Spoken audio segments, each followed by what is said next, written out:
Hello, America. This is Rick at Ralph. I finally got a better recording program, and now I'll be able to do longer videos. And to commemorate this, I will be doing an extended theory video. Mostly, what I'll be covering is the different options and phonetic moves that various pieces in Metamachy have. And this will give you a general idea of how to strategize and create your own variations upon standard openings. So let's just jump right in. So we've talked fairly about the camel, but in order to keep you not having to watch the old short videos, I'm going to do a slight recap of the camels real quick. So the camel is a piece that is a far jumper, and it's only bound to one color, so this limits his movement quite a bit. There's actually a very small amount of squares that the camel can hit, especially in the mid game. This is why the camel makes a great early game piece, because there's a little bit more options on the board, and you can usually force your opponent to make positional concessions with it. So the one position I showed before was if your opponent tries to mirror your camel move, you can actually move your camel into the center. And this is a little trap right here where if your opponent does not play some sort of counter move right here, he is going to get forked on one of these two squares. So the way we deal with this, one way and the cleanest way, is just to go right here with your pawn, and it's an okay move, but it's not going to be the greatest. But honestly, if you've even reached this stage of the position, then it's already not in your favor. So another more flexible move you could take in this scenario would actually be to go into one of these squares with your lion. It has to be one of these three squares. Can't be over here or over here, because the camel will find a way to harass you still, and even though you won't lose a piece, you'll lose a great deal of your positional abilities. So let's just say that the lion goes here, for instance. This is probably the least likely pawn to move.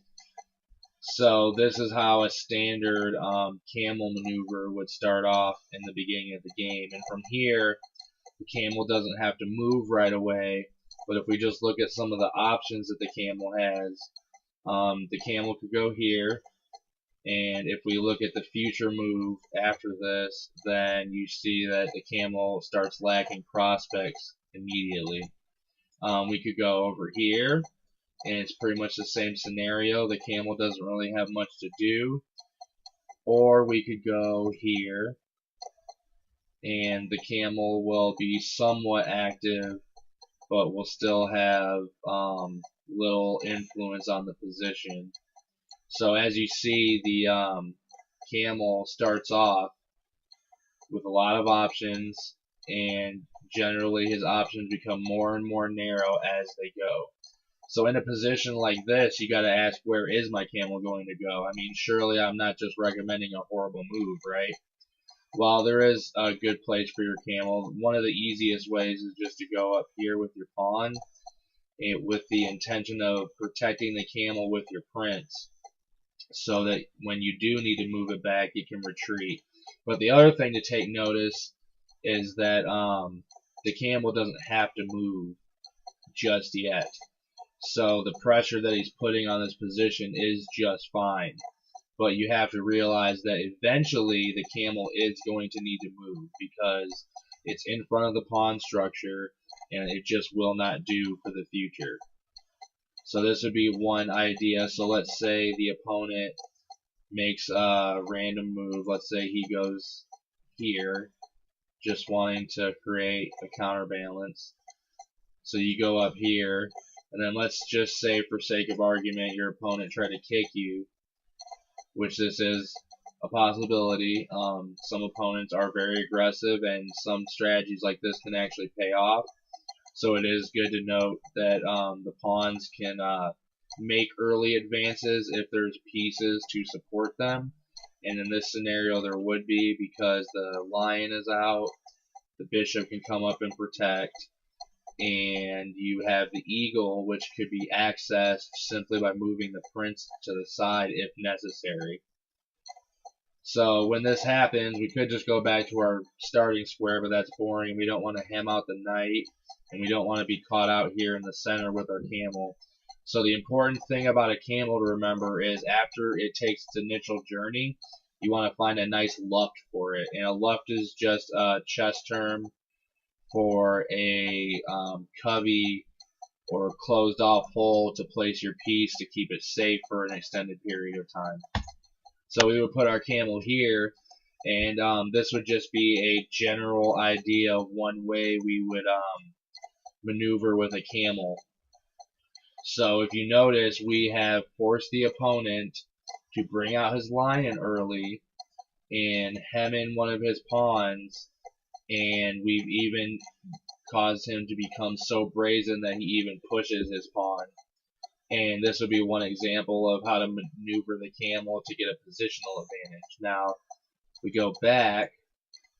By the way, I chose this starting position randomly because I want to embrace the idea of playing off of different starting positions, and that's something we'll cover towards the end of the video. So if we go back here, let's just show another way to develop the camel. So another way you could develop your camel would be to push this pawn up early, and this is a less critical variation that'll give your opponent more options, but it also saves you some tempi and will give you more options as well, because you will have saved a few moves. Which one is better? I mean, theoretically, you could argue about that all day, but we'll say that it's a matter of taste. So let's say your opponent wants to bring his camel out still. The nice thing, I've showed this before, when you have this type of position, this bishop covers this square, and the prince covers this square, so the camel, let's just say this camel did go here, he wouldn't actually have any way to produce a counter threat like the one we've seen with the white camel. So, in this position, maybe black would want to castle eventually, so let's say they do something like this. No, that's not. Leaving pieces hanging. Let's say that this just goes here. We want to play simple moves because we just want to highlight what the camel can do. So right here, if you see, the camel actually ends up in the same spot it was in the other variation, but if you notice a few differences, black is a little bit less developed, but has a more free pawn structure, and it's about the same. I probably, in this situation, would go for the safer variation, just because I don't really want to risk losing the tempo, but there is nothing wrong with trying to take away options from your opponent. And then obviously we could just develop the camel normally. This would still be pretty standard, and we'd still get the same kind of idea, and nothing wrong with that either. Another more rare way that the camel can develop, and this is feasible but not as common, but would be to develop it to the wing. And this doesn't leave a great deal in the way of options, but it does allow you to poke at some unique weaknesses that aren't normally there. Now in this type of position, the attack is usually a little bit more long-winded, but generally there's two main ideas you're going for. So let's say the opponent goes here. One idea is to go here, and this is obviously to get the fort, and since the queen is on this side instead of where the lion is at, this diagonal is a little bit weaker, so the opponent has less options of how to defend this, and one way you might see would obviously be to go here, and not a great move, but you know, it's one of them situations where you don't have a lot of options. And then once again we even see something like this, or maybe even this. And it's about the same scenario. This is actually even worse than when I showed the line advancing before. And this is why such a variation can be rare, but sometimes more attractive, because your opponent might not see it coming. Of course, it's very easy for your opponent to slow you down with a simple move. So one way they might go is to do this, so that when you come out, now they can bring the lion up, and the lion's much better placed. And this is still pretty good. The prince is going to suffer a little bit, and the eagle's going to have less scope. So you could consider this still quite viable for white. And another added benefit of this variation is that you actually can keep on chugging along and maybe put your camel here and put pressure on this part of the board, and even get over here in the future and put pressure on this part of the board. So like I said, it's more of a long-term strategy. Another thing you could do is go back here, and this will create a good post for your camel where he can protect the king a little bit more. This would go well with the fianchetto variation where your bishop goes out to the wing.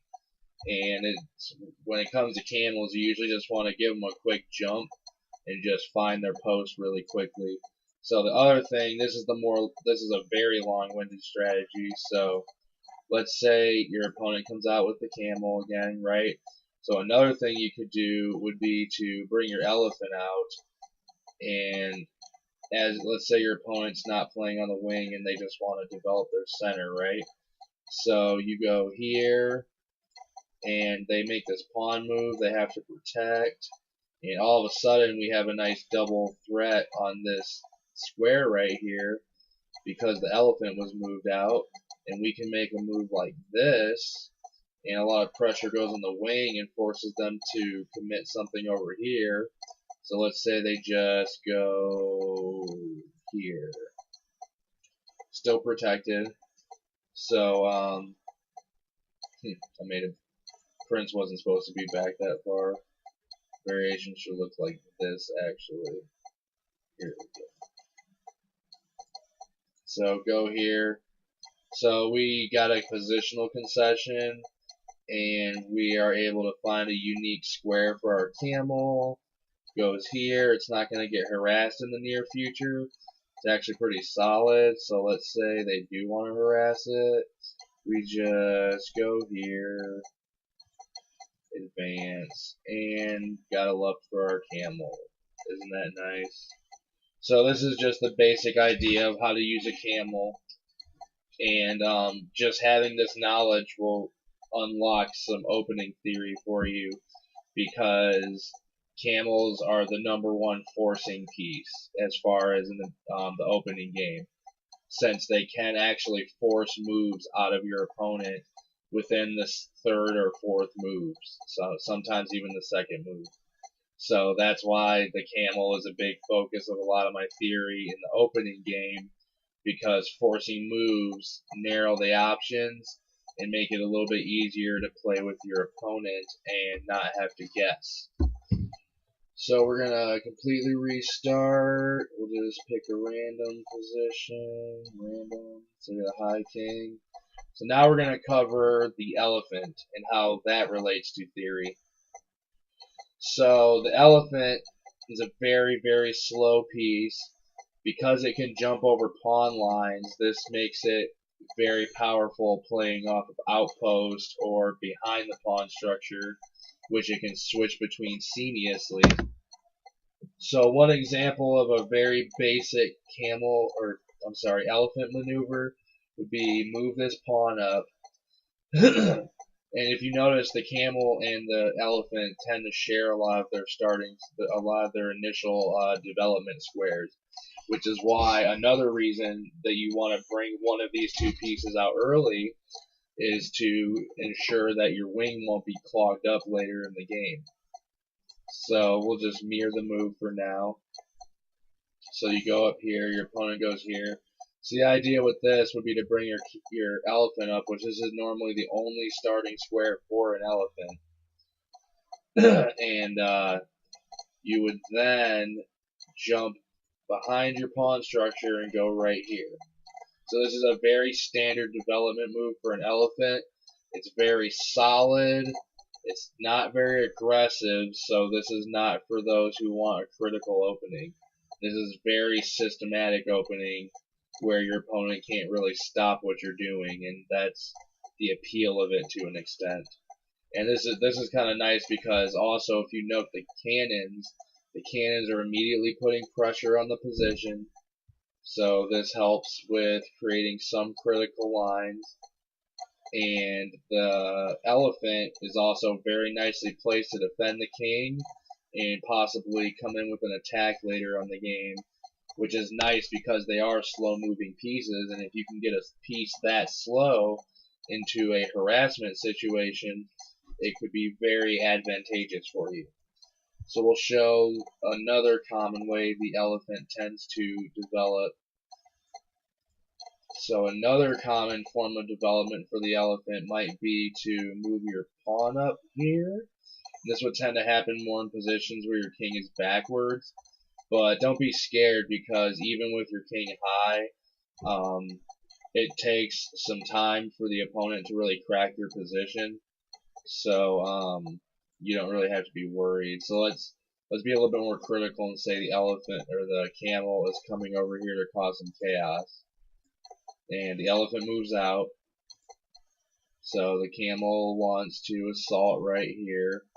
So we move the lion up, and we'll move it here because this pawn has no intention of moving. Right? We're making this look a little more critical, show off some coolness. And then the elephant comes up, threatens the camel. These are roughly equal pieces, by the way.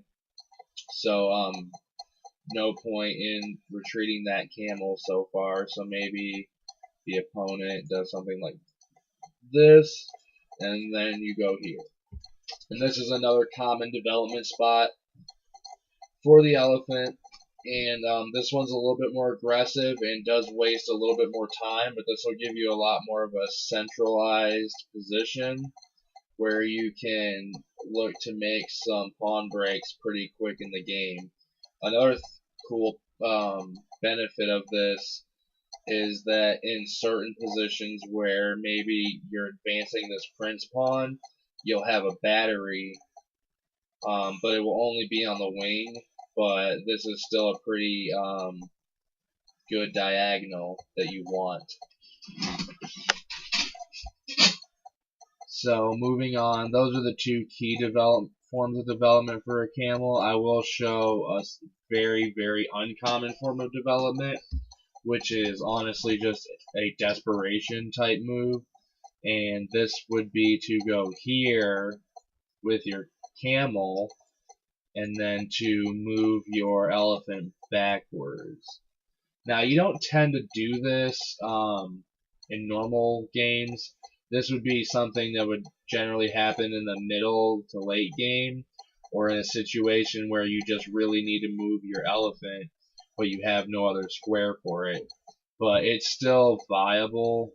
Let's say he does the same, and you pretty much just go here, and your elephant will come up here, and it's a little sneaky development move. I don't care for it. It's a little time wasting in my opinion.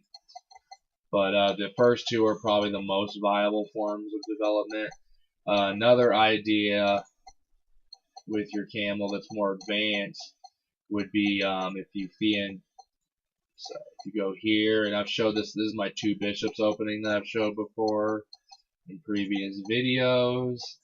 And the idea is that your bishop goes back here, and this will be another form of development for the elephant, because in this situation, the elephant could eventually just break through this diagonal, and this is kind of cool because it actually gives your elephant more options of possibly even going forward. So that's a more aggressive but still considerable way to handle the position. So moving on, we will talk about the cannon. Now, I actually played an interesting game on Jostly. I'm actually still in the middle of the game, so I'm yet to see how it turns out. But I have this opponent who makes these very strange move sets, but I kind of like it for instruction purposes because it kind of shines light onto the cannon, which has always been an interesting piece to me. But the idea here is for you to move your wing pawn up immediately, bring your elephant out, and then in the midst of all this, you advance it one more time, and then you do this really kooky move, which I kind of like actually, where you do a cannon lift. So this would be a very eccentric but useful way to develop your cannon in the early game. And the thing about cannons is they're really good at punishing clumped up lines of pieces, just like the camels are, but they're actually a little bit better at it because they can attack many spots on the board. So if you look, there's actually a lot of spots this cannon can go and cause quite a bit of chaos. So let's say you just more or less ignore the threat.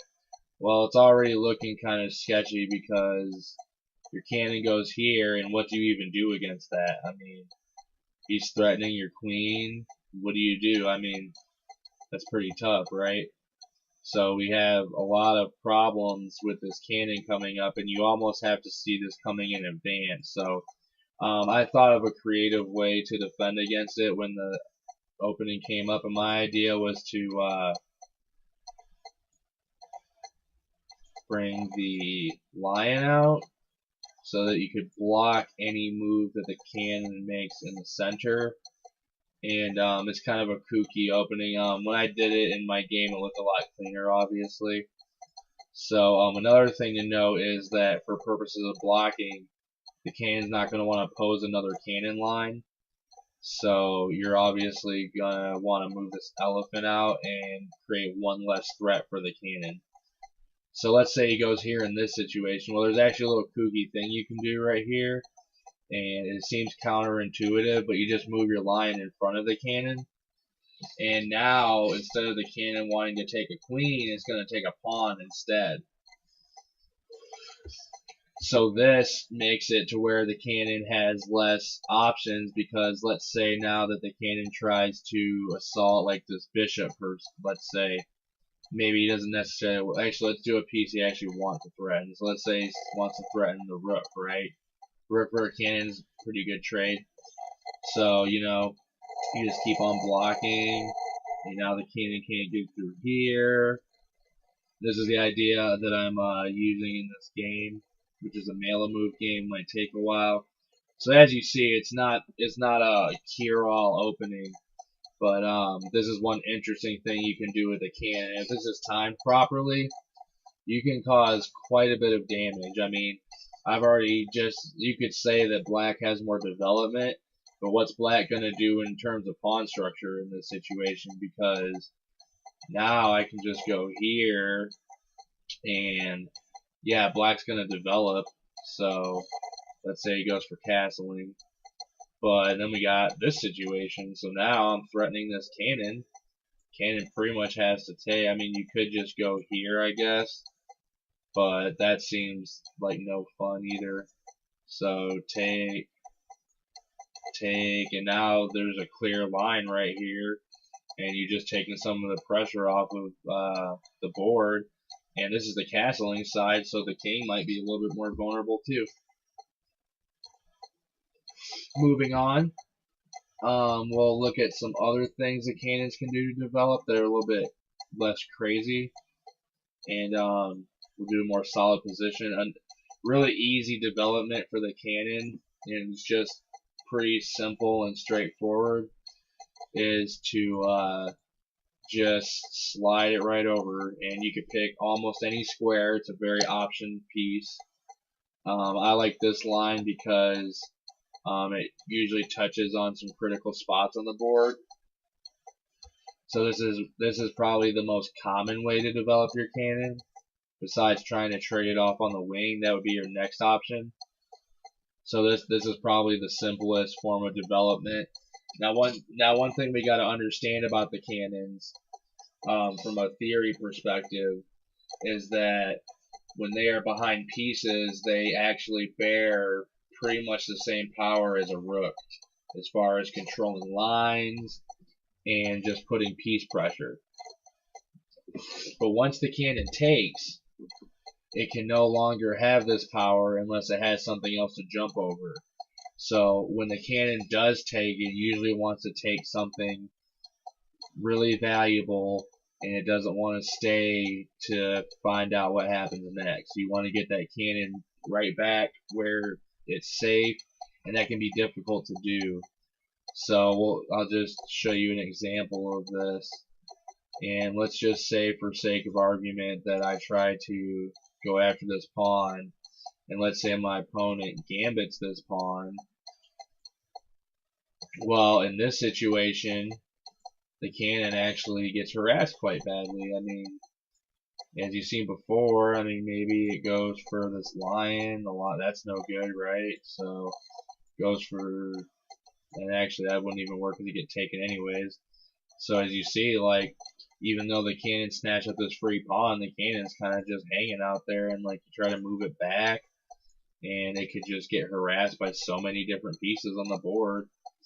So yeah, it seems like a good cannon, but what are you gonna do with it really? Like, it's just gonna sit there and clog up your lines. So, and this is more of a dynamic compensation. Like, it could be argued that the cannon might exert some positional pressure later on, but for the most part, you probably just gave up a bunch of tempo for one pawn. So this is one of the trappings of the cannon. So we'll show one more common development for the cannon, and then we're going to move on to a different piece. So let's say instead of moving your cannon behind your prince, you want to have a better spot for it. So let's say we do something like this. This would generally go smoother if your royal pieces were set up for this type of position. But let's say we're in a position where you do get your royal pieces out pretty smoothly. Well, one trick you can do with your cannon would be to move it behind the royal line. And the idea here is that the cannon is pointing at something very valuable and will probably get some sort of payday off of that. But generally speaking, the cannons tend to develop later in the game.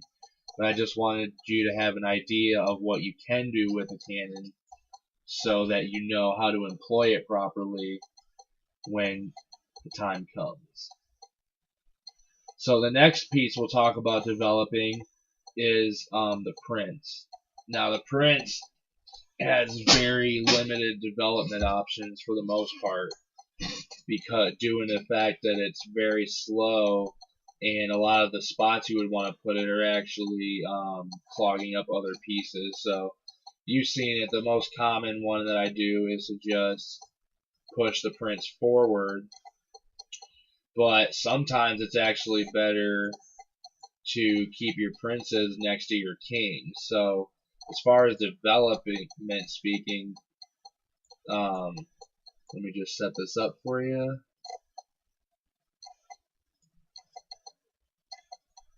Now you look at this prince right here, and this prince by the king is actually already ideally developed.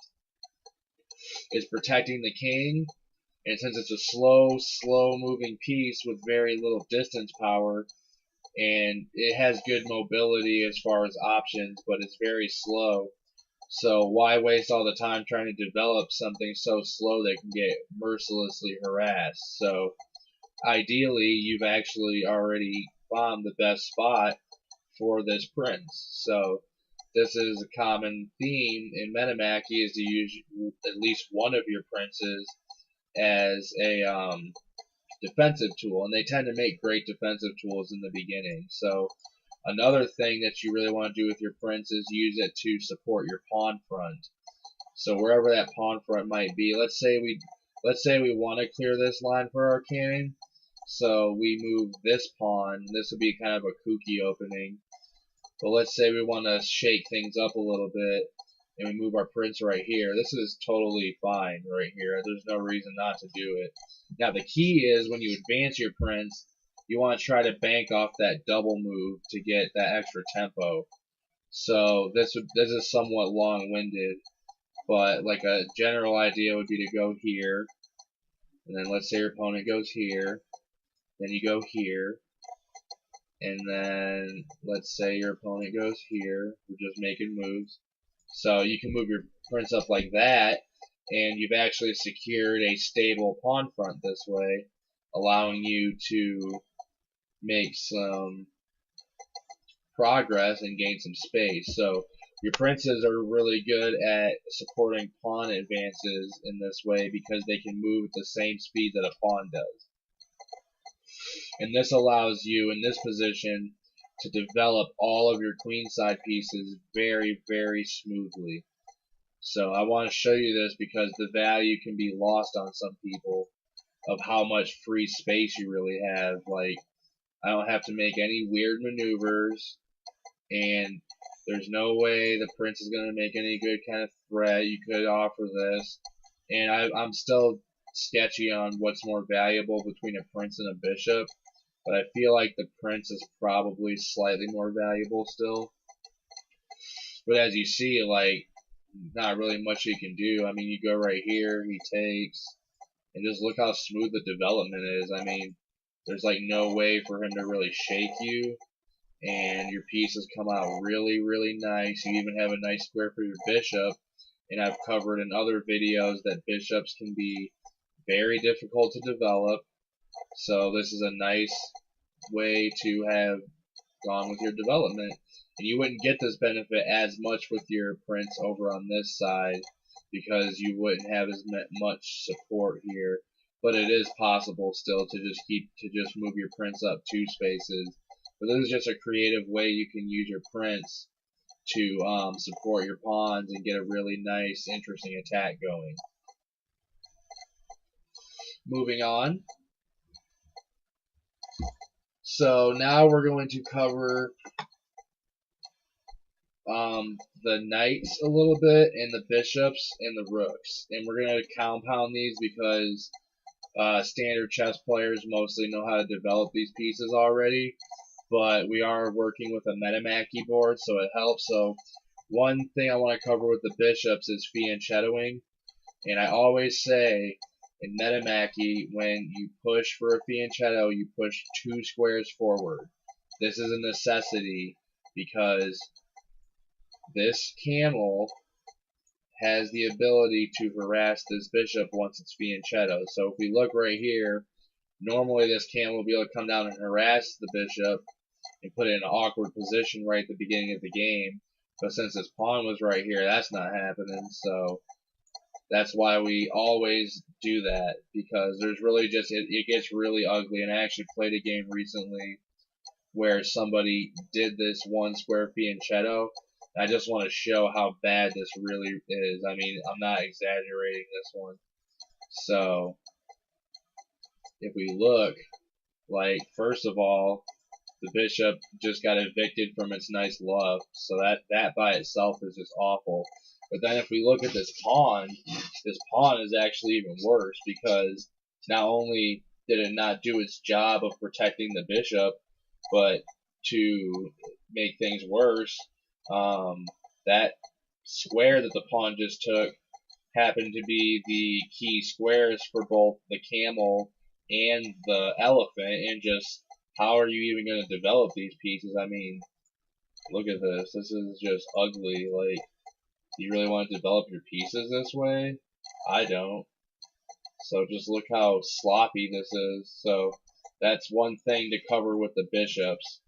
The other more common way to develop bishops that I've shown time and time again is to just open up your prince pawns, and these pawns end up being integral in most Metamachy games, and then find some nice square right here. This could be viable as long as you set your position up for it. This could be viable, and it's probably like the candidate move, because it allows a fianchetto type left over here. And then if you want to get really ballsy, you can even go here. And this is an interesting, I call this the pin variation for most forms of openings, because it kind of puts a lot of center pressure.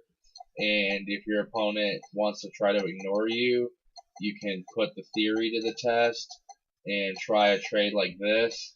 Now, I have to say that when you do trade a bishop for a prince, even though I feel like it helps you in the end game, you are going to have a hellish middle game.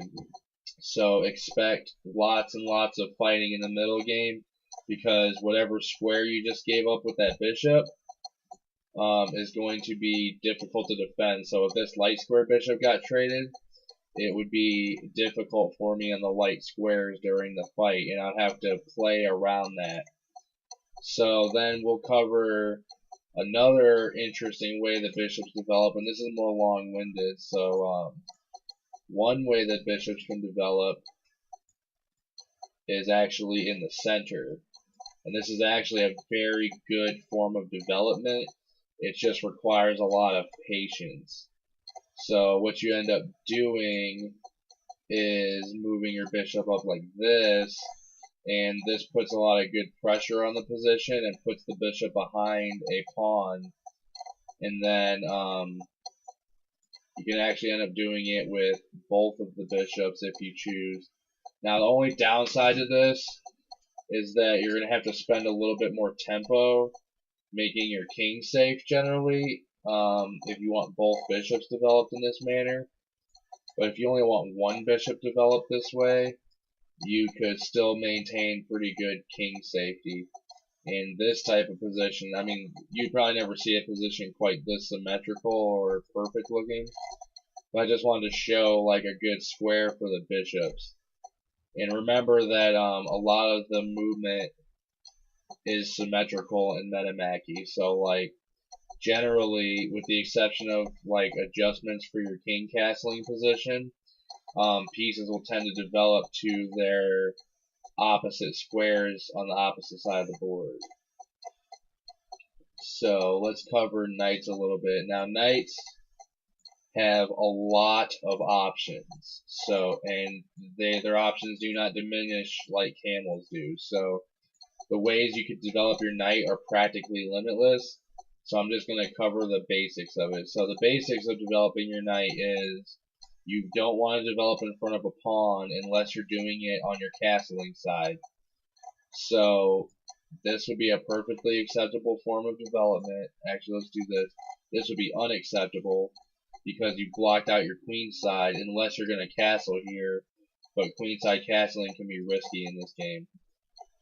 So my white knight is better developed, and this is just a basic chess concept. Develop your pieces behind your pawns because it gives you the most piece scope and it gives you more sting to your attacks. So another way the knight could develop would be to go here, and this is actually a lot more venomous than it looks because this puts the knight on an interesting trajectory where it can actually influence the center a lot later in the game. And the other cool point about this is that it opens up an alternate development spot for your elephant. So that's kind of nice because even though you didn't get that 2 square movement, you have put a lot of solidarity in your position this way. So this is something to take notice of. One way you don't want to develop your knight is like this. So let's say he develops here. You don't really want to do something like this because you've just hemmed in all your pieces. So you probably should never even consider this as a square for the knight.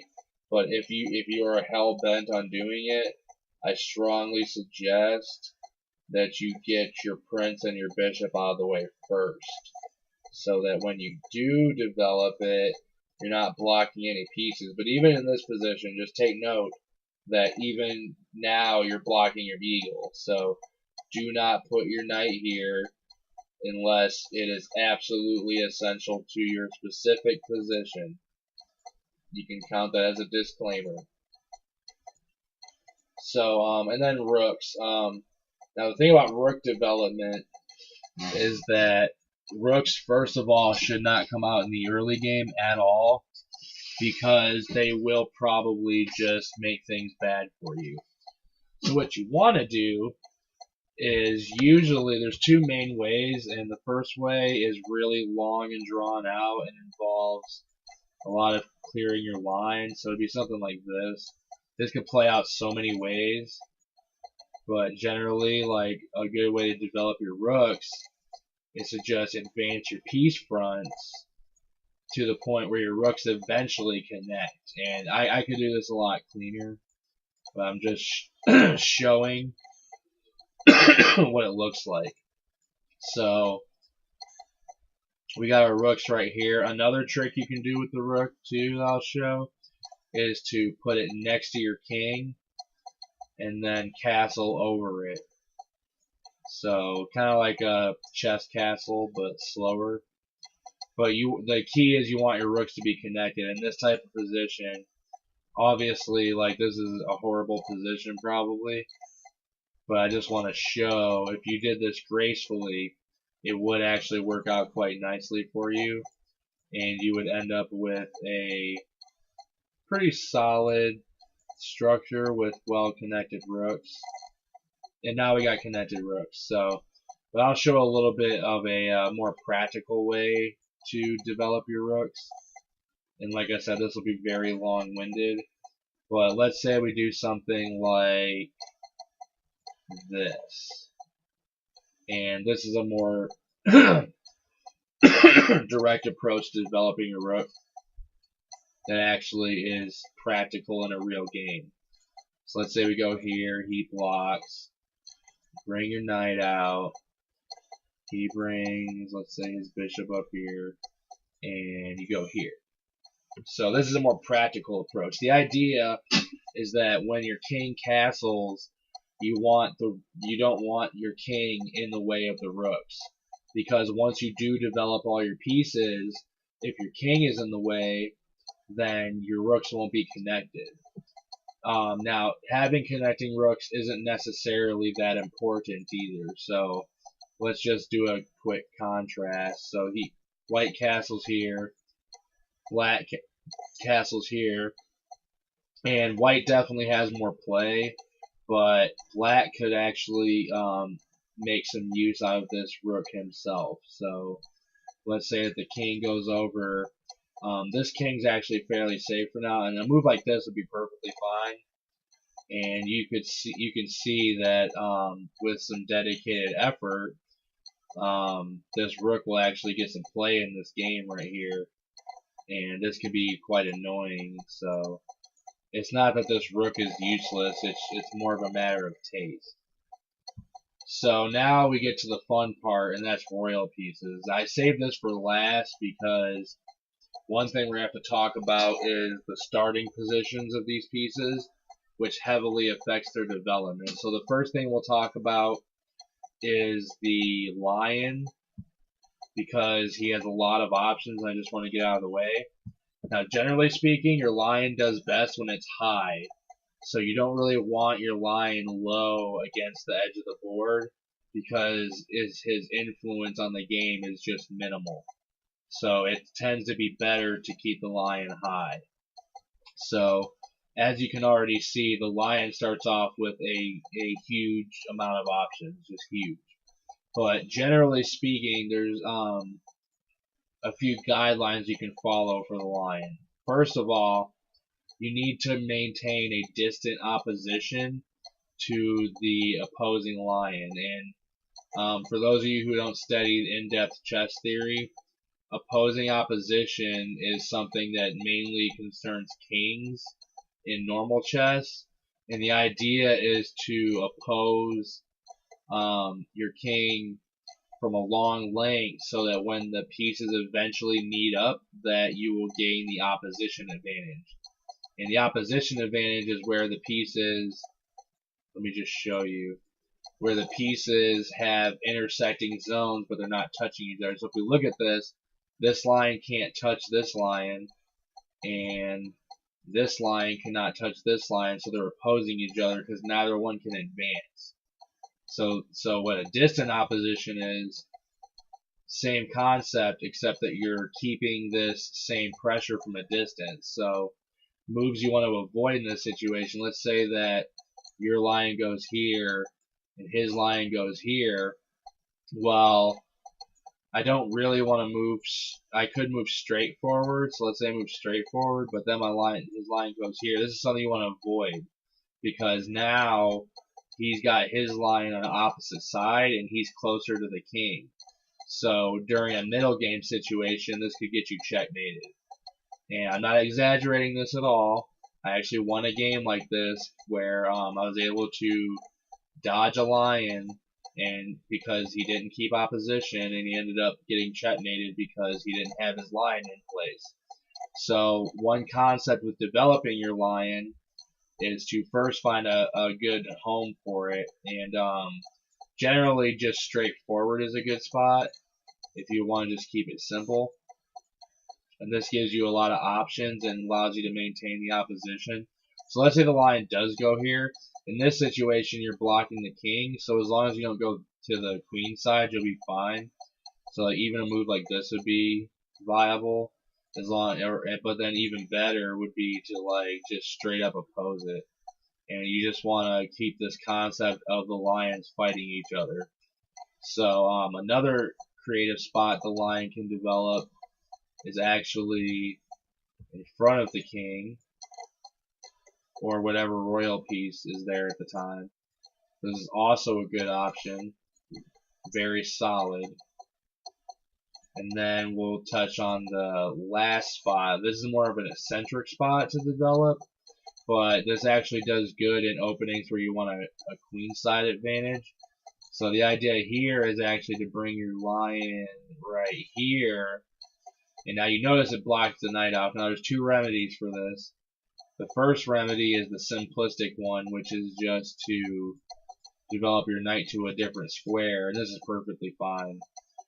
It's a little indecisive, and you might not have as much influence in the center, but it's just fine. The more critical way to handle this would be to actually start developing a pawn front first.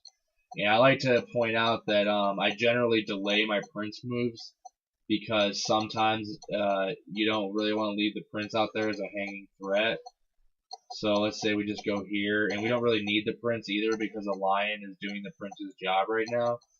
So the concept is to do this, and it's a really subtle positional nuance, but the idea is that you're trying to block out his bishop, and we can't just do this in any position either because like this bishop goes here, obviously this starts looking ugly, but it's not so bad. I mean, you go here and maybe he tries something like this, and as you see, like everything's just fine.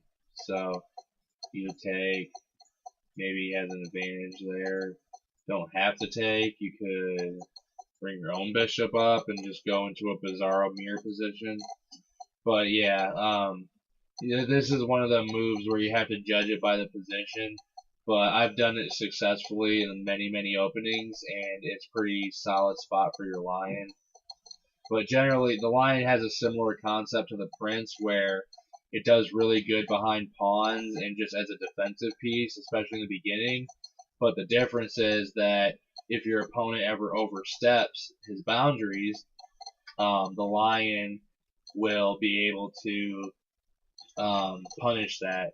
And the reason lions are so good for these types of purposes, just look how much squares it covers. There's really no viable weak spot for a lion. The only way to kill a lion easily is from a distance, which is why I tend to keep them behind pawns so that distant pieces can't oppose it and threaten it and harass it. So this is the general idea of developing a lion. Now, if you are stuck in a game with a low lion, let's just show that. If we're stuck in a game with a low lion, you notice that the development's a little trickier here, but it's pretty much the same concept. You'll just have to waste another tempo usually, but you just go here, and this is just fine. I mean, it actually transposes, in this position to what I was showing earlier, which is something like this. So this is actually identical now to the other opening, except for the starting royal pieces. So generally the developments tend to be the same. And this is usually how you'll develop your lion. You'll see some people just try to throw their lion in the front of the position ahead of their pawns, and every person I've ever seen do that has always been punished for it. So I don't recommend that. Now we'll talk about the eagle. Now the eagle is a cool piece because when it moves, it swoops diagonally and then moves like a rook. So if we notice right here, as you can see, this eagle is threatening both of these lines. So what makes the eagle really cool is that it can do the job of two rooks, making it relatively twice as strong as a rook. Now we can't say it's exactly twice as strong because two separate rooks can do some more complex thing than an eagle does. But the other thing to know is that the square directly adjacent of the eagle is actually a huge weak spot. So if you notice, the eagle cannot move adjacent to itself. So you usually want to block that square with a pawn and try to use other pieces around it to keep it stable. And this is your best long range piece too. It even can outplay the queen in some positions, but generally the queen is way better. But development wise, the eagle tends to sit for a while, and then when the time is right and the pawn breaks are about to start happening, the eagle will usually swoop up, try to create a threat, like right here for instance, and now it has to defend. And the eagle is just really good at putting pressure. One thing to note though is that the eagle does get caught out. Let's say that this was unprotected. So let's say that the opponent just ignored it. So the eagle can get caught out really easily. Excuse me. So the eagle goes here, and the problem is it cannot go back to its original home. So we already see a problem with this. The king's in check, but let's say we block it. We already see a problem with this because the eagle needs to find a way out. So what do? We go here maybe, but then that's not even great because he goes here and chases it, and look at all the tempo we wasted. I mean, and we got a piece in front of our pawn. Yeah, that's not good. So yeah, and I'm not gonna do a section on the king and the queen because queen's development is extremely complex, and it would take me double the length of this video is already to go in depth of all the places a queen could possibly go. And the king more or less is the same in most positions. Just remember, if you have a high king, you gotta play a little bit close to the chest because you're more likely to get checked and lose your castling privileges. But for the most part, you usually want to develop a pretty solid pawn front before you consider castling your king because you don't want to do it too early. I hope you enjoyed this video.